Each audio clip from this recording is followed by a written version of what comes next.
Hello বন্ধুরা, আমি আবারও হাজির হলাম আমার প্রতিদিনের আলোচনা নিয়ে, যা গত অনেক দিন হল চলছে। কুরআনুল কারীম এর তর্জমা। আমরা সূরা বাকারা শেষ করার পরে সূরা আর ইমরান শুরু করেছি। ১ নং থেকে ৪০ আয়াত পর্যন্ত অনুবাদ করা হয়েছে। আজকে ৪১ থেকে ৫৫ নং আয়াত পর্যন্ত অনুবাদ করার ইচ্ছা পোষণ করেছি, ইনশাআল্লাহ। তো চলুন শোনে আসি। ৪১ তিনি বললেন, হে পালনকর্তা, আমার জন্য কিছু নিদর্শন দাও। তিনি বললেন, তে আমার জন্য নিদর্শন হলে এই যে, তুমি ৩ দিন পর্যন্ত কারও সাথে কথা বলবে না, তবে ইশারা ইঙ্গিত করতে পারবে, এবং তে আমার পালনকর্তাকে অধিক পরিমাণে স্মরণ করবে, আর সকাল সন্ধ্যা তার পবিত্রতা ও মহিমা ঘোষণা করবে। ৪২ আর যখন ফেরেশতা বলল, হে মারিয়াম, আল্লাহ তে আমাকে পছন্দ করেছেন এবং তে আমাকে পবিত্র পরিচ্ছন্ন করে দিয়েছেন, আর তে আমাকে বিশ্ব নারী সমাজের ঊর্ধ্বে মনোনীত করেছেন। ৪৩ হে মারিয়াম, তে আমার পালনকর্তার উপাসনা করো এবং রুকুকারীদের সাথে সিজদাহ ও রুকু করো। ৪৪ এ হলে গায়েবী সংবাদ, যা আমি আপনাকে পাঠিয়ে থাকি, আর আপনি তাদের কাছে ছিলেন না যখন প্রতিযোগিতা করছিল যে কে প্রতিপালন করবে মারিয়ামকে, এবং আপনি তাদের কাছে ছিলেন না যখন তারা ঝগড়া করছিল। ৪৫ যখন ফেরেশতাগণ বললে, হে মারিয়াম, আল্লাহ তে আমাকে তার এক বাণীর সুসংবাদ দিচ্ছেন, যার নাম হলেয়া মসীহ মারিয়ামতনয় ঈশা।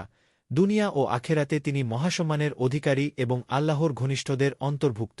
৪৬ যখন তিনি মায়ের ক্যালে থাকবেন এবং পূর্ণ বয়স্ক হবেন, তখন তিনি মানুষের সাথে কথা বলবেন, আর তিনি সৎকর্মশীলদের অন্তর্ভুক্ত হবেন। ৪৭ ও তিনি বললেন, পরওয়ারদেগার, কেমন করে আমার সন্তান হবে, আমাকে তেয়া কেন মানুষ স্পর্শ করেনি? বললেন, এভাবেই আল্লাহ যা ইচ্ছা সৃষ্টি করেন। যখন কেন কাজ করার জন্য ইচ্ছা করেন তখন বলেন যে, হয়ে যাও, অমনি তা হয়ে যায়। ৪৮ আর তাকে তিনি শিখিয়ে দেবেন কিতাব, হিকমত, তোরাত ও ইনজিল। ৪৯ আর বনি ইসরায়েলদের জন্যে রসুল হিসেবে তাকে মনোনীত করবেন। তিনি বললেন, নিশ্চয়ই আমি আমাদের নিকট আমাদের পালনকর্তার পক্ষ থেকে এসেছি নিদর্শনসমূহ নিয়ে। আমি আমাদের জন্য মাটির দ্বারা পাখির আকৃতি তৈরি করে দেই, তারপর তাতে যখন ফুৎকার প্রদান করি তখন তা উড়ন্ত পাখিতে পরিণত হয়ে যায় আল্লাহর হুকুমে। আর আমি সুস্থ করে তুলি জন্মান্ধকে এবং শ্বেতকুষ্ঠ রোগীকে। আর আমি জীবিত করে দেই মৃতকে আল্লাহর হুকুমে। আর আমি আমাদেরকে বলে দেই, যা তোমরা খেয়ে আসো এবং যা তোমরা ঘরে রেখে আসো। এতে প্রকৃষ্ট নিদর্শন রয়েছে, যদি তোমরা বিশ্বাসী হও।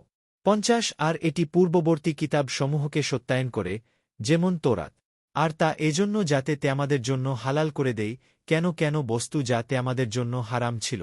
আর আমি আমাদের নিকট এসেছি আমাদের পালনকর্তার নিদর্শন সহ।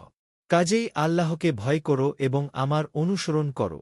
পুরা কুরআনের অনুবাদ পেতে চ্যানেলটি সাবস্ক্রাইব করে পাশে থাকবেন এবং ফেসবুক পেজটি ফলো দিয়ে পাশে থাকবেন। ধন্যবাদ।